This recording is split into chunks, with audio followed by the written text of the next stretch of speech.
Chapter 23, 11th day of September, 1680, Part 2.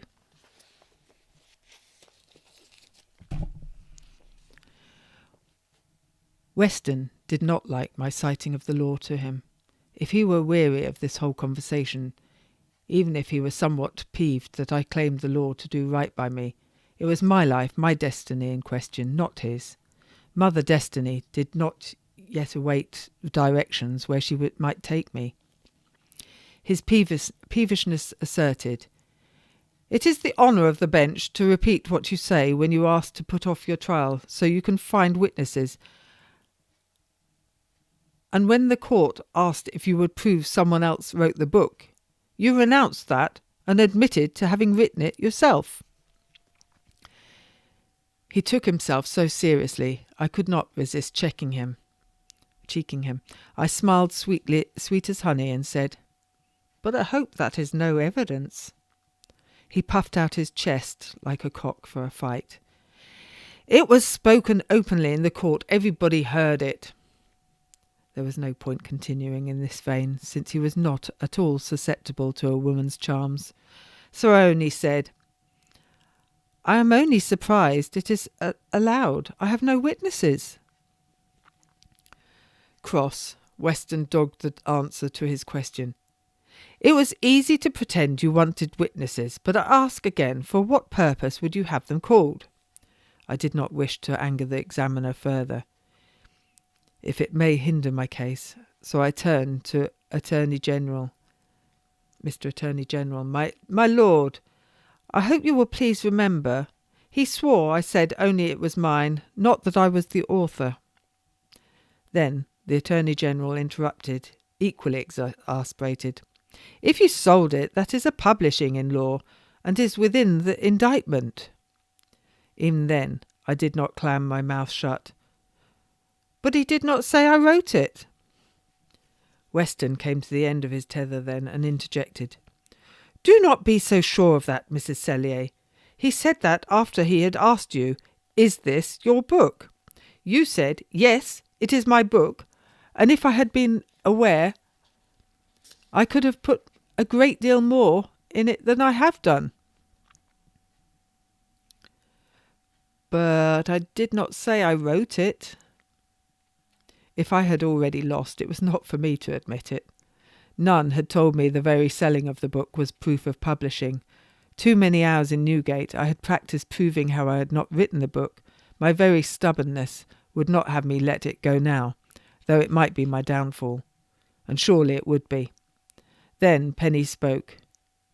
"You said, if it were to be written again, you could put more in it." He looked at me satisfied, as if he had helped me, but I had sooner done without his such assistance. To Weston I repeated, "I said it was my book, and so it was, because it was in my possession, but I did not say I wrote it. This is my fan, but it does not follow I made it." If my wit pleased me, it counted for nothing to the man before me. Weston frowned that I was not as demure as every woman should be. "But the question concerns the author of the book," he said. He did keep coming back to that. Did he not see that if I had misunderstood the question at the time, he could not prove otherwise? "He asked me no such question," I said. Then I asked Penny again, "Did you ask me if I was the author?" "No, I did not," he said. Gratified, I turned and raised my eyebrows to Weston. Weston said, "But what did you ask her?" "I asked her whether it was my book, whether it was her book, and did she own it?" "Yes, she did," said Penny. "So it was mine, in possession," I stated confidently, as though that was my original meaning. Still chasing the answer he thought, that dog Weston did not have any of it. "Did you mean by your question whether the book was hers in property, or that she were the author and publisher of it?" Penny replied, "I wanted to know whether it was hers or not." Frustrated, Weston growled, But what was your intentions in asking? Was it whether she was any other person had made the book? I nearly laughed at Penny's answer, for it had only made Weston madder. I do not know who made it. She told me it was hers, he said. Weston said, But what was your meaning in it? My intention was for fear she should give me another book to know whether she wrote it or not. My lord, I said, I am not to be judged by his meaning, but by his question and my answer at the time. Then Mr. Attorney General intervened with a more specific question. Did she tell you she sold more of them? Penny said, I turned about when I had the book and asked her if occasion be, could I have any more? She said she had but 400 or 500 left, and in a few days she would have more. The Attorney General then stated, You told us that she told you how much she sold them for by the dozen. Yes, 18 shillings the dozen to the shopkeepers. Damned by my own pride. No person would believe I had kept more than 1 or 2 for my own reading. Then they swore in Downing, the publisher. Over his skinny bones he still wore his stained work apron, a sign he was but an unwanted prisoner to the court and would return to his press the moment he was released. I suspected he did not eat more, not for want of food, but for the want of his body's memory of it. Even as he spoke, his hands shifted and fiddled with the air as if he placed print blocks for each and every spoken word. His eyes did not see the court, but followed his ink-stained fingers, checking for mistakes. Equally mesmerised, the fidgets of the skinny man. Weston watched them set his next question for future ghost book. Mr. Downing, said Weston, pray look upon the book and the title of it. Downing did so. Have you examined that book?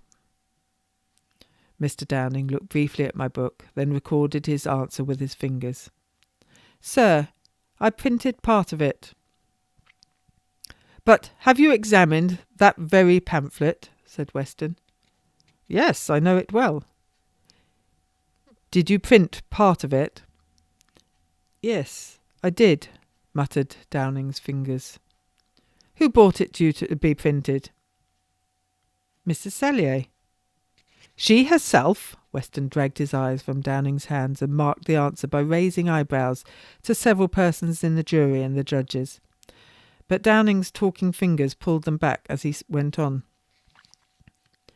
My lord, on about the 22nd day of August, a messenger came and brought me to Mrs. Cellier's house in Arundel Buildings and told me she had something to be printed. She told me she had been publicly and wrongfully abused and was resolved to publish her case and wished to make the world sensible of the wrong she had sustained. When I told her I was a stranger to her concern, she assured me there was nothing offensive in it, that it was only the truth and I might safely print it. Her discourse was plausible, so I was apt to believe her and agreed with her to have 10 shillings a ream for printing, and I was to print 2 bundles of every sheet. What is a bundle? Weston interrupted, and Downing's fingers momentarily stopped. With his answer they started up again. A bundle is 2 reams. She wished for 4 reams of each sheet. She ordered 2,000 books, 2,000 for only herself to read? Every other person in the room took his laugh as a signal for hilarity, cursing and damning. Many that had opened that day in a local tavern before passing time here shouted and jeered. I did not catch the specifics since they were lost in the confusion of Babylon's tongues. The court became so clear that the counsellor for the Crown clapped his hands loudly several times and called out, "Silence! Silence! We cannot hear!" By and by he was heard and the noise diminished. Downing continued. I had printed only half the book when a messenger discovered it printing at my house and carried it before Sir Jenkins, the secretary. He then granted a warrant to bring us both before him, and having been examined, Mrs. Cellier and I were bound to appear the first day of the next term in the King's Bench. Since that time she printed the other half of her book at another place, and whereas she promised to indemnify me for all my trouble and charge, when I came to pay the fees to the council, she refused to pay them for me. She told me I had betrayed her, and so, notwithstanding her promise, I was obliged to pay the fees myself. I could not deny that I did renegade that promise, but he had indeed betrayed me. He told them that it was I that had written the book, and agreed the publishing of it with him. Though it was the truth, it was not for him to say. Mr. Dormer raised his hand to the still talking crowd and asked, "Pray, sir, who corrected the sheets?" Taken by surprise at the changed direction whence came the examiner, Downing's fingers stopped again. "I brought them to her, sir." He frowned at Mr. Dormer's raised hand, pouting lips and narrow eyes, as if he could not see him. Perhaps he could not. It did seem he saw only as far as his hands from his face, for he had been clumsy with the furniture in my house, and had needed to be shown the door on the way out. "So she read them and corrected them," said Dormer. "Yes, sir." Again, not liking the stage to be taken from him, Weston loudly asked, "Pray, tell me how far it was that you printed out of the book?" Quite relieved to see the nearby speaker, Downing said, "It was to folio 22. Weston told the court, "All the clauses in the indictment are contained in those pages." Mr. Clare, one of the jury, said, "All but the last in the postscript."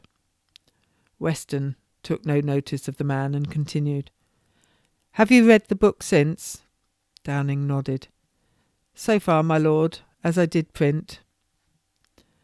Weston said, "You take it upon your oath that to the 22nd folio of that book, given in evidence, you printed it by her directions?" "Aye, I do," said Downing. Another nail in my coffin. "Then set up Stevens," said Weston. I could not help but recall at the look of malice and satisfaction Stevens flaunted at me as he took the Bible in his hand. "May it please your lordship," said Stevens, "I saw this book at printing at Mr. Downing's, and reading some passages in it, I asked Mr. Downing, 'Do you know what it is you do?' Barefaced, he told me he printed a truth. Then I asked him for whom he printed it. He said he printed it for Mrs. Cellier." I did not know the man, but it seemed he knew me, and well enough that he wished me harm. Of a certainty, it was my own endeavours that made him busy in my case, for nobody wrote that book but I. But I did not like his enjoyment of my situation. Stevens talked with barely a breath between anything he said, as if he could not wait to reveal everything that would condemn me. I bid him have a care that he did no more than what he could justify. He desired that I would not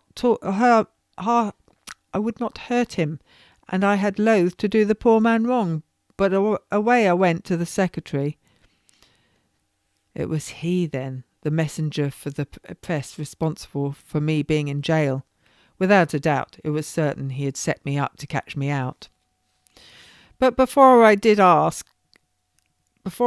asked him what was become of the sheets. He said he carried them to Mrs. Cellier, and said did she bring you the copy? Said he, She sent several, and when I came to her she did tell me it was in her book, and that she kept a man to write it, and she dictated it to another that sat by her, and she often owned it was her book, and she was the author of it. I did not remember this secretary's knave come to the door, nor of telling him about my book. My memory of faces was not so poor I would have forgotten. What travesty of justice allowed, nay demanded, a devil's highness statement such as he to swear on the Bible and spit lies, yet one that does the Lord's work and aids every person in all manners of ways is denied that solemn right simply for being of the Romish faith. Was this vengeance for some unknown wrong I did him? For whatever reason he had taken this course, I would not allow him to tell lies about me under oath. "I never said so in my life," I said. I chomped my teeth together. Stevens spoke directly to me.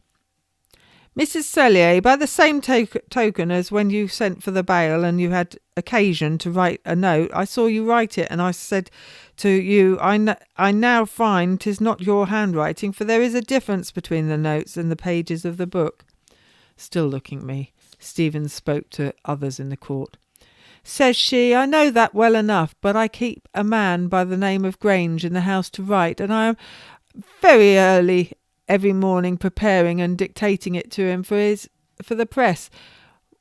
One time Grange told me she has put out 2 sheets since, and this day at 1 o'clock she has invited the fleet-footed Mercuries and the street hawkers to come and receive a new pamphlet." Weston said, "Did she, in front of you, affirm herself to be the author of this book?" "She did, if it please you, sir," said Stevens. "She claimed to be the author before the secretary and before the council, and I myself have seen her sell several of them on separate days." Again, that superior look that condemned me as the worst kind of whore mingled with malice, that said I was important enough to matter in the wrong way.